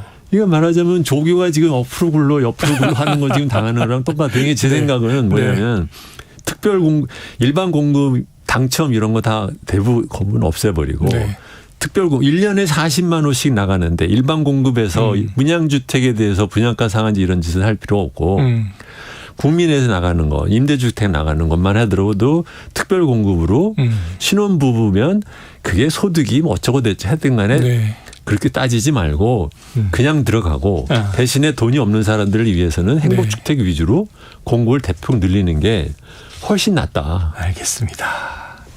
야, 이렇게 제가 몰입해서 듣다 보니까 지금 30분 인터뷰가 시간이 후딱 다가서 이제 오늘 전제해 주신 건 정리하겠습니다. 자, 이 청약제도 그리고 분양가 상한제 이건 40여 년간 정부가 이상하게 주택이 상품인 일반 시장에 통제 개입을 해온 것이다. 이게 지금 이런 문제를 만들었다. 그렇죠. 네. 전제해 주셨고요. 오늘은 사례 중심으로 말씀을 해 주셨으니 지금 질문이 반도 소화가 안 됐습니다. 다음 시간을 잡아서 전체적인 큰 그림을 한번 듣는 시간을 갖겠습니다. 자, 오늘 말씀 여기서 정리하죠. 고맙습니다. 30분이 너무 빨리 가요. 빠르죠. 그렇죠. 다음에 1시간 잡아야 되겠어요. 자, 지금까지 주진영 전 한화투자증권 대표였습니다. 오늘 말씀 고맙습니다. 네, 안녕히 계세요.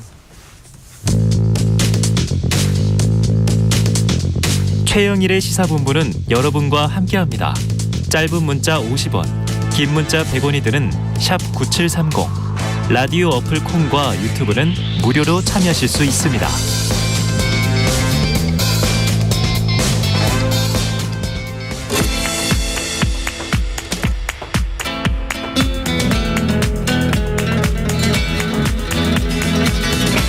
네, 정치권의 허심탄회한 속내를 들여다보는 시간입니다. 각설하고 시즌2 장성철 공론센터 소장 그리고 오늘은 이 현근택 변호사가 재판이 있어요.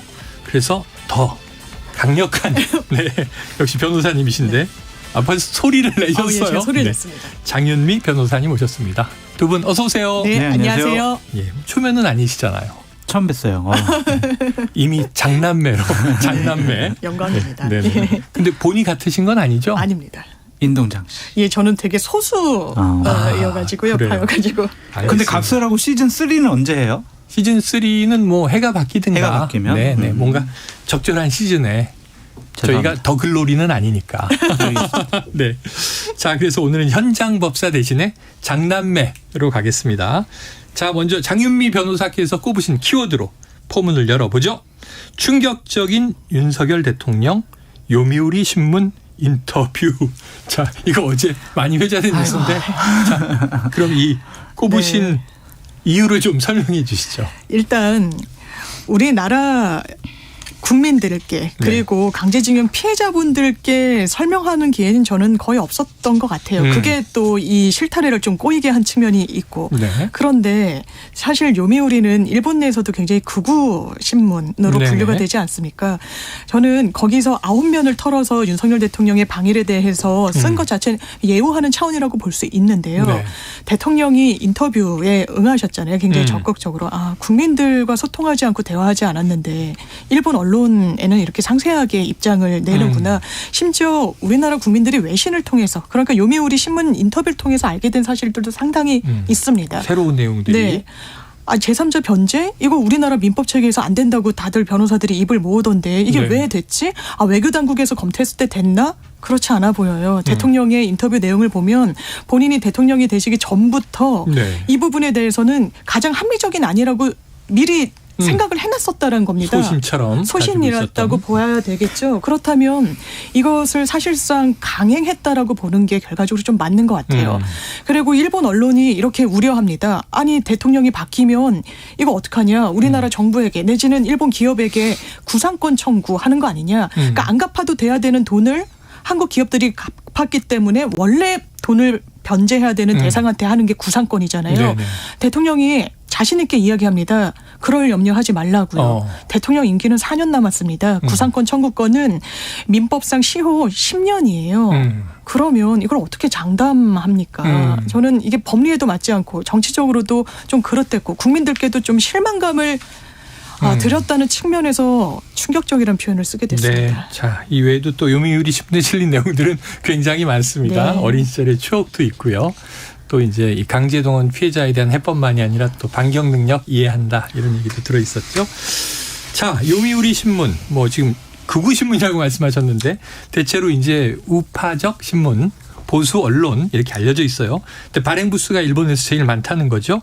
요미우리의 대표이사가 대통령실을 찾아와서 직접 윤 대통령 인터뷰를 했는데 이게 좀 굉장히 이례적이고 호의적인 행동이라고 해서 그럼 뭐 대통령의 어떤 의지가 있지 않았겠습니까? 그렇죠. 보통 뭐 지국장들이 와가지고 인터뷰를 하는데 대표까지 온 거 자체는 요미우리 신문사에서도 상당히 좀 예우한 것이 아니냐. 그렇게 볼 수밖에 없죠. 장윤미 변호사님께서 하신 말씀은 제가 이제 방금 전에 했던 얘기랑 너무 똑같아요. 저도 그런 점들이 너무 아쉬워요.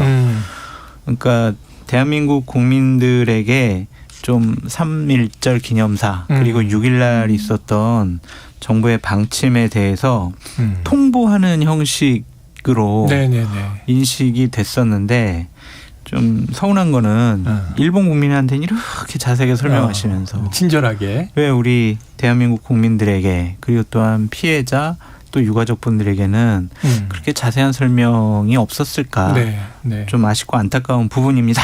네. 그래서 이제 관계된 국민을 설득하겠다 하는 이야기도 이제 나왔습니다. 근데 이 부분도 좀 아쉬운 게 뭐냐면 6.1날 정부에서 발표했을 때 관련자 분들 뭐 희생자 유가족 분들과 긴밀히 소통했고 많은 뭐 동의를 받았다 그랬거든요. 근데 지금 언론 보도 나오는 거 보면 다르죠. 강제징용자 3분은 다 반대하시고 승소한 분이 15분인데 생존 피해자 3분은 반대. 유가족분 중에 한 2-3분 정도만 그래 뭐 이렇게라도 해결해야지라고 말씀하신단 말이에요. 그러면 정부가 얘기한 거는 거짓말이 되잖아요. 그건 아닌 것 같아요. 그래요. 자, 이 두 분 다 한 분은 충격적이다. 장 변호사님. 장 소장님은 아쉽다. 이렇게 입장을 토로하셨는데 제가 저쪽 자리가 있으면요 말도 안 된다고 했을 거예요. 근데 이쪽 자리가 있으니까 아쉽다, 안타깝다, 우려스럽다 이 정도로. 찐 보수시잖아요. 네.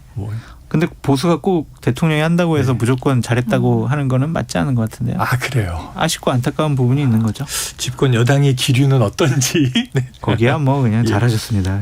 자, 윤 대통령 요미우리 신문 인터뷰에서요. 이런 얘기 회고담을 했습니다. 어렸을 적에 본 일본 거리가 눈에 선하다. 선진국답게 아름다웠다. 일본 사람들은 항상 정직하다고 느꼈다. 이런 얘기들이 있어요. 대통령의 말 한마디 한마디 이제 상당히 외교적인 레토릭이 있는데 근데 이제 이게 뭐 곧 방문하고 관계를 좋게 하자는 취지의 상대국을 추켜 세우고 칭찬할 수는 있다고 봐요. 자, 그런데 이제 아름다운 일본을 외치며 자서전 아름다운 나라로 이걸 집필한 아베 전 총리의 관점과 오버랩이 되니까 이게 비판이 또 나옵니다. 자, 요미우리 신문의 호의에 대한 답변 차원일까요? 어떻게 좀 이해하셨어요? 저는 윤석열 대통령의 어린 시절의 어떤 경험 이런 부분과 무관하지 않아요. 이게 대선 국면 때 그게 약간 나중에는 뭐 좀 사실 묵은 비슷하게 되긴 했지만 그 돌잡이 사진에서 또 일본 화폐가 있어서 또 논란이 된 것도 있었잖아요. 그렇기도 하고 아버지가 또 일본에 방문 교수로 가 계시기도 하고 일본 유학파이기도 하니까 일본에 대한 호의적인 감성이 있을 겁니다. 그래서 계속해서 이렇게 이야기를 하는 거죠. 거리가 너무 깨끗했다. 일본 사람들은 전부 너무 정직하다. 저는 정말 그렇다면 일본 거리에 뭐 쓰레기가 있었다. 이렇게 얘기할 수는 없는 거잖아요. 정상인데 덕담 차원인 거고. 그런데 이 발언, 대통령의 발언 하나하나는 주목받기 마련이잖아요. 그러니까 아름답다 이런 표현을 쓰니까 바로 이제 아베의 아름다운 나라로와 이 관점이 너무 유사한 거 아니냐 이렇게 이야기도 나오고 지금 뭐가 아쉽냐면요. 저는 대한민국의 우파라면요. 대한민국의 보수 정당이라면 우리나라 역사에 대해서 정말 자신만만하고 상대국한테도 사과가 이끌어내야 되는 사안이 있으면 그래야 되는 게 정정당당한 태도라고 생각해요. 왜냐하면 어떤 걸 지금 잊고 지우고 있냐면요. 제가 봤을 땐 당장 일본이 잘 사과하겠지 선의에 기대고 있는데 우리가 제3자 변제하겠다고 하니까 기시다 총리에게 자민당 의원이 묻습니다. 절대 사과하지 말라고 해요. 역사에 대해서. 그러니까 거기서 뭐 아니다, 그렇다 이렇게까지 답변하진 않았지만 좀 넘어갔습니다. 그리고 국민의힘의 인사분들 중에 이렇게 얘기하는 사람들이 상당히 많아요. 아니 65년 한일 청구권 협정으로 개인에 대한 배상은 다 마무리가 된 거다. 심지어 일본 정치인들이 그렇게 이야기하지 않습니다. 2018년도에 고노다로 외무상은요. 일본 의회에 출석해서 65년 협정으로 개인적인 배상 청구권도 문제가 마무리가 된 겁니까? 라는 질문에 그렇지 않다라고 얘기합니다. 개인 청구권이 남아있다라고 이야기해요. 심지어 일본 정치인도 얘기하는 것인데 그것보다 더 후퇴된 입장을 우리나라 보수 정치인들이 하고 있다. 그런 입장을 견지하고 있다. 그런 면에서 대단히 실망스럽습니다.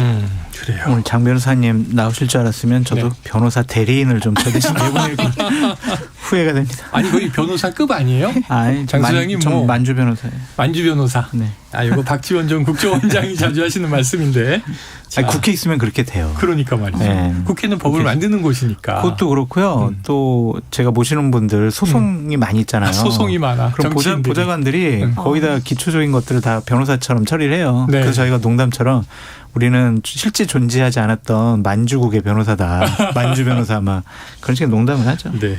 자, 또 윤 대통령의 요미우리 인터뷰 보겠습니다. 강제동원 배상안, 일본의 반경 능력 등 자, 우리로 이제 민감한 주제들이 많이 다뤄졌어요. 자, 강제동원 피해자 세 분은 아까 돈 안 받는다. 그러니까 변제 안 받는다. 내용 증명까지 했고요. 아까 소송 얘기도 했습니다. 그러니까 뭐냐면 미쯔비시 자산을 매각해서 우리는 그 돈을 회수하겠다. 법적 절차 들어가겠다. 이제 이런 입장인 거고요. 그러면 3자 변제 실행 여부는 불투명한데 이게 피해자도 동의해야 되고 자세히 보니까 사실은 가해자도 동의해야 되는 방식이더라고요.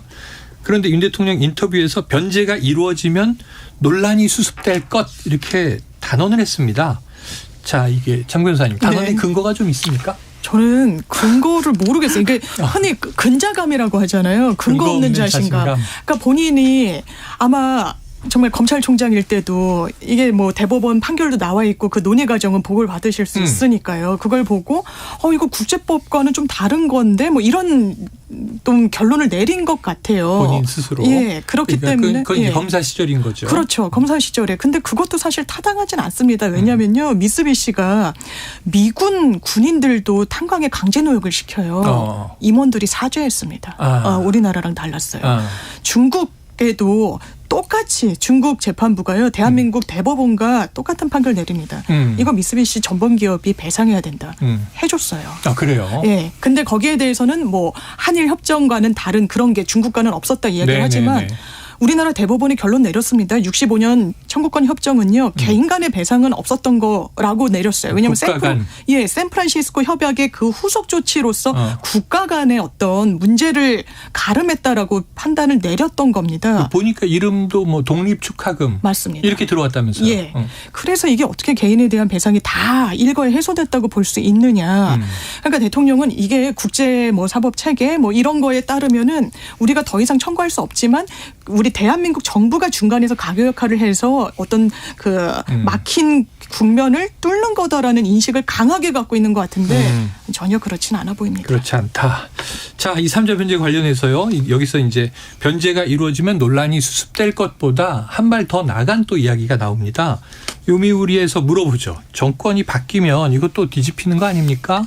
그러니까 사실은 이제 박근혜 정부 말에 한일 위안부 협정이 이루어졌는데 이때 일본이 계속 집요하게 얘기한 게 불가역, 되돌릴 수 없는, 돌이킬 수 없는 이 얘기를 강조했는데 문재인 정부 들어와서 사실 이거는 화해와 치유재단, 치유금 이거 재단 없어지고 10억엔 들어왔던 거 일본 가져가세요 이렇게 됐단 말이죠. 이런 걱정을 일본이 할 수 있겠죠. 정권이 바뀌면 뒤집혀지는 거 아니냐. 근데 나중에 구상권 행사로 이어지지 않을 만한 해결책을 내놨다. 그리고 이제 국내에서 이어지는 비판에 대해서는 정치적 의도가 깔린 것이다. 이 외교를 국내 정치에 끌어들이는 것은 국익 차원에서 도움이 안 된다. 이렇게 좀 야당을 겨냥하기도 했어요. 자, 일본 신문과 인터뷰하면서 우리 야당을 좀 비판하는 듯한 이것도 이례적인데 장 소장님은 어떻게 들으셨습니까? 이 대목은. 두 가지로 좀 나눠봐야 될 것 같은데요. 구상권 행사로 이어지지 않은 해결책을 내놨다? 이게요. 당사자들이 동의해야 되는 거 아니에요? 동의하고 뭐 좋아요. 그냥 우리 기업들이 낸 기금을 받아서 우리는 더 이상 문제 삼지 않을게요라고 해야 되는데 지금 그렇지가 않잖아요. 네, 상황이 다르게 돌아가고 있어요. 그러면 대통령께서 잘못 보고받고 계신 것이 아닌가라는 좀 생각이 들고 이 제3자 변제 같은 경우에는 대통령이 이 요미우리 신문에서 내가 생각하는 아이디어다라고 얘기를 하셨거든요. 네, 맞아요. 그러니까 정치문하기 전에. 네. 그래서 그 본인이 이 부분에 대해서는 어떤 상당한 의지를 갖고 계시다.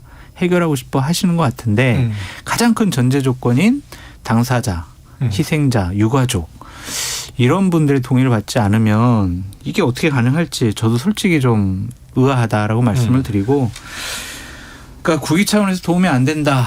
외교를 뭐 반일 감정 이용하는 민주당을 겨냥한 것 같은데요. 지난 뭐 문재인 정권 시절에 결국에는 죽창가로 대변되는 것처럼 반일 감정을 통해서 국내 정치 이용한 부분에 대해서 대통령께서 문제의식을 갖고 있으신 것 같아요.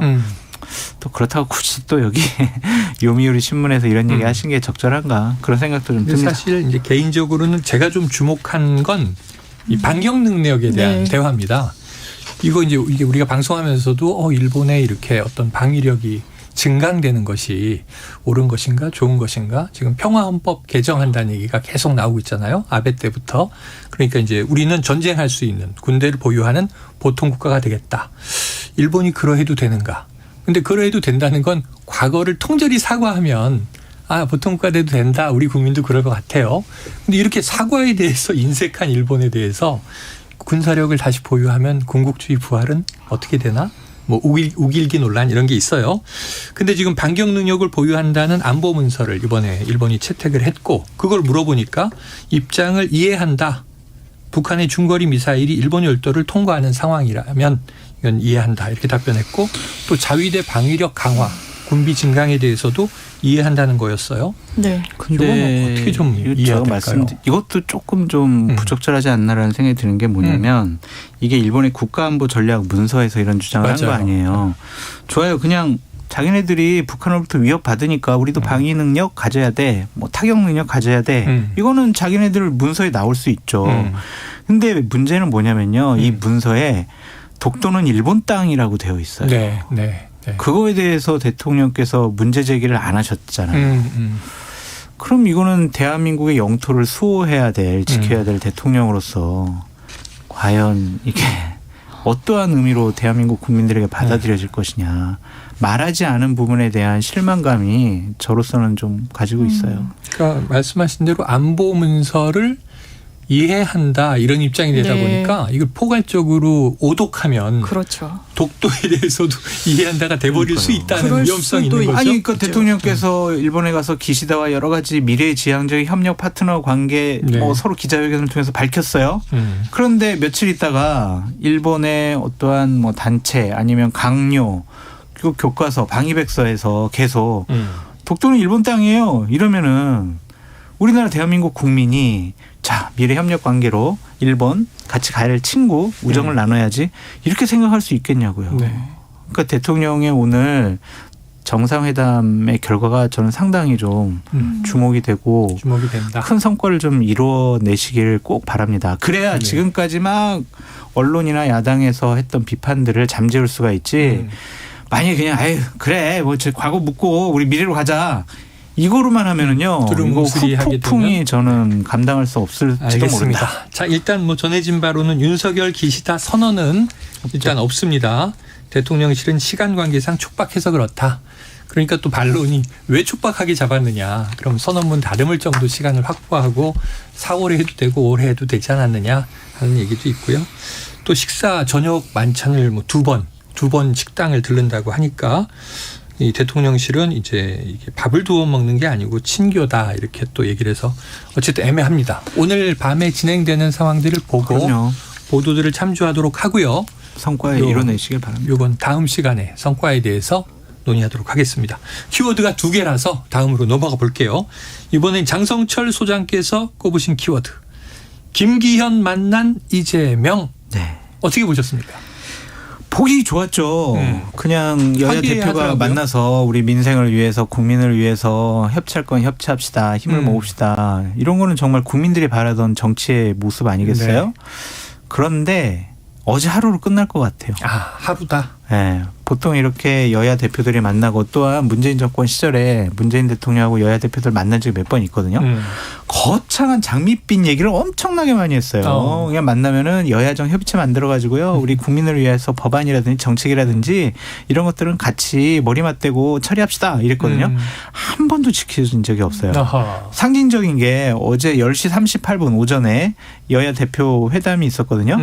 근데 11시에 박홍근 민주당 원내대표가 용산 대통령실 앞에서 구려개고 반성해라 뭐 이런 거 지금 막 의원들 한 30명하고 규탄 대회 했거든요. 이렇게 시위했고 이거 어떻게 이게 앞으로 계속 여야간 협치가 이루어질 수 있겠냐. 어제 바람직스러운 모습이었지만 어제로 끝날 것 같아서 전 상당히 좀 걱정되고 안타깝다. 근데 이어서 하나 바로 여쭤볼게요. 이게 8월 이후 6개월 만이라고 해요. 그런데 12분 정도 공개 회동을 하고 나머지는 비공개 또 회의가 있었습니다. 당대표실에 오래 근무하셨으니까 비공개 회동에서는 주로 어떤 대화를 나눕니까? 당대표? 특별히 이렇게 막 공식적인 그런 것보다는 좀 사적인 안부도 좀 물어보죠. 그거 어떻게 됐냐, 뭐 이거 어떠냐, 이거 선거 과정에 어떻게 힘들었냐 그런 거고 실무적인 여러 가지 정책 협의 같은 경우에는요. 또 이제 뭐 비서실장이라든지 아니면은 뭐 원내대표, 정책위장 이런 쪽으로 넘기는 경우가 많아요. 그래서 큰 틀 차원에서 처음에는 양쪽에서 어떤 의제를 좀 서로 교환을 해요.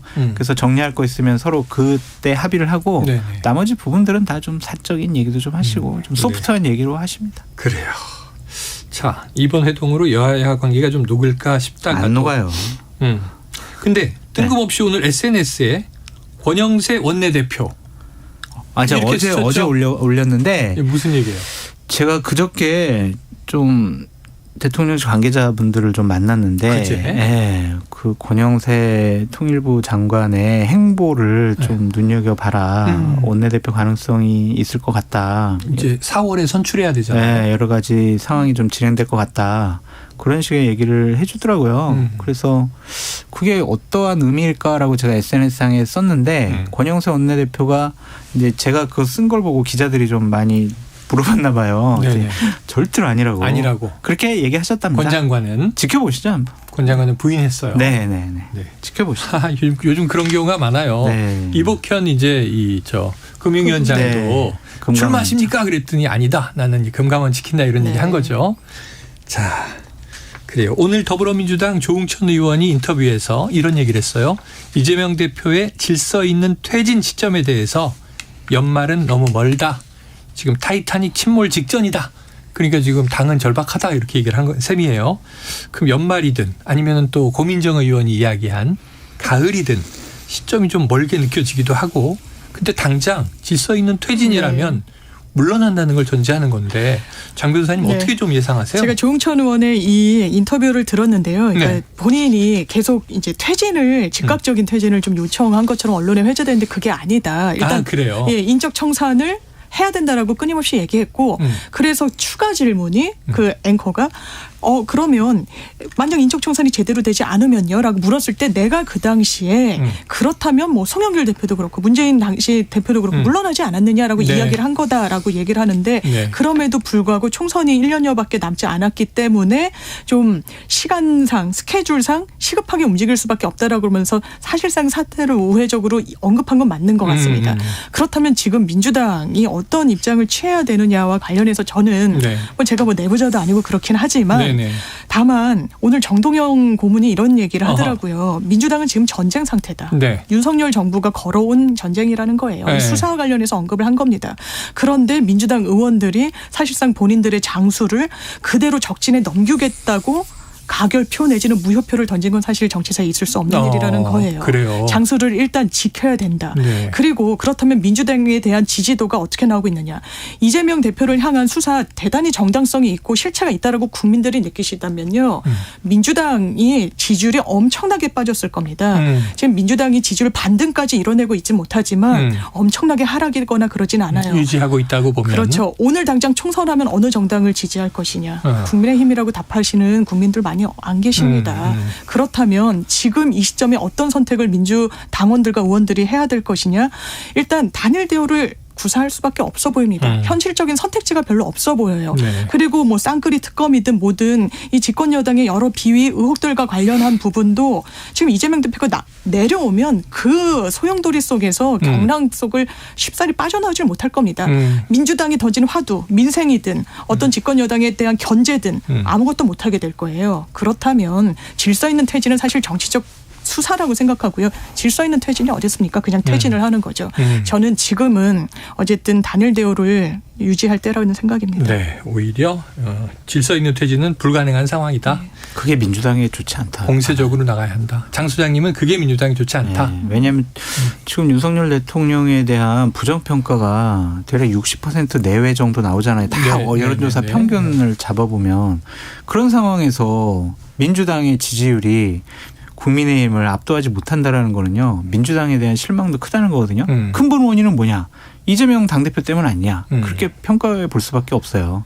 네. 그래서 그 부분은 일단은 좀 표현이 좀 이런가? 도려내고 또한 다른 지도체제를 좀 정립을 시키면 구축하면은 또 국민들이 다시 관심을 갖고 민생 현안 문제에 대한 민주당의 주장에 대해서도 뭐 귀 기울여 드릴 텐데 지금은 그냥 무조건 어디 가도 기자들은 따라붙으면서 쌍방울 대북 선거 어떻게 생각하세요? 유동규 씨가 이렇게 얘기했는데 어떻게 생각하세요? 이거밖에 안 물어보니까 이재명 당대표도 참 힘들 거예요.